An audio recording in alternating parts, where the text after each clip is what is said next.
जब से एमसीयू में आर्मर्ड की छड़ी इंट्रोड्यूस हुई है, उसने उसे मार्वल सिनेमैटिक यूनिवर्स का सबसे शक्तिशाली वेपन में से एक बना दिया है। क्योंकि उस छड़ी में एक यूनिक कैपेबिलिटी है कि वो पर्सन की सोल को जज करती है और जिस किसी की भी सोल अनबैलेंस्ड निकलती है, छड़ी का यूजर उसे तुरंत मार सकता है। तो आज हम इस वीडियो में यही देखेंगे कि हमारे कितने सुपर हीरोज की सोल बैलेंस्ड है और कितनों की अनबैलेंस्ड। सबसे पहले Thor, captain America, Jane Foster और ओडिन। क्योंकि ये चारों मियोनर का यूज कर चुके हैं तो इनकी सोल 100% बैलेंस्ड होगी। और अब चलते हैं गार्डियंस ऑफ द गैलेक्सी की फ्रेंचाइजी की तरफ। Since guardians of the Galaxy पूरी गैलेक्सी में घूम घूम के सबकी मदद करती है, तो मुझे लगता है कि इन सबकी सोल बैलेंस्ड होगी। और guardians of the Galaxy volume 3 के इवेंट्स के बाद शायद ही इनमें से किसी की भी सोल अनबैलेंस्ड हो। लेकिन हाँ, अगर कभी गार्डियंस की टीम बनी ही ना होती तो ग्रूट को छोड़ के इन सब की सोल अनबैलेंस्ड होती। और बात करते हैं योंडू की, तो मुझे लगता है उसकी सोल अनबैलेंस्ड होगी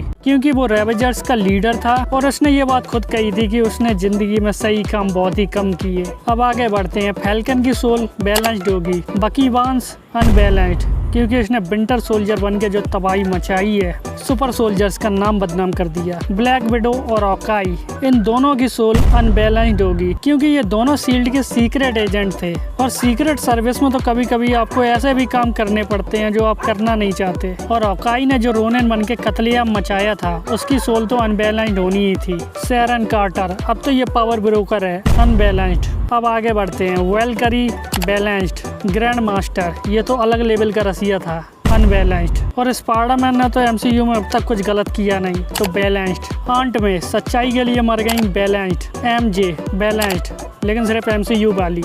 टोबी मैगवायर वाली तो गोल्ड डिगर थी। Doctor strange balanced. Bong balanced. Wanda, पूरी इल्यूमिनाटी उड़ा दी, डॉक्टर स्ट्रेंज को भगा भगा के मारा, कमरताज को कब्रिस्तान बना दिया, हाईली अनबैलेंस्ड। हल्क, इसमें मैं थोड़ा कंफ्यूज था, लेकिन एमसीयू में हल्क ने अपनी कॉन्शियसनेस में किसी को नहीं मारा, तो फिर बैलेंस्ड। सी हल्क, चाहता तो मैं था कि अनबैलेंस्ड हो, लेकिन बैलेंस्ड। कैप्टन मार्वल बैलेंस्ड क्योंकि ये पूरे यूनिवर्स में लोगों की जान बचाती है। थैनोस अनबैलेंस्ड क्योंकि थैनोस को जब तक इन्फिनिटी स्टोन्स का आइडिया नहीं आया था, तब वो सीधे सीधे प्लैनेट्स पे जाके आधी पॉपुलेशन को मार देता था। अब बढ़ते हैं यंग एवेंजर्स की तरफ। Kamala Khan balanced. Kate Bishop balanced. America savage balanced क्योंकि उन्होंने एमसीयू में अब तक तो कुछ गलत नहीं किया। अब बढ़ते हैं ब्लैक पैंथर की तरफ। T'Challa balanced. Shuri balanced. Namor unbalanced क्योंकि इसने बिना सोचे समझे बकांडा की लंका लगा दी। Deadpool highly unbalanced. और अब वो जिसका सबको इंतजार था, टोनी स्टार्क।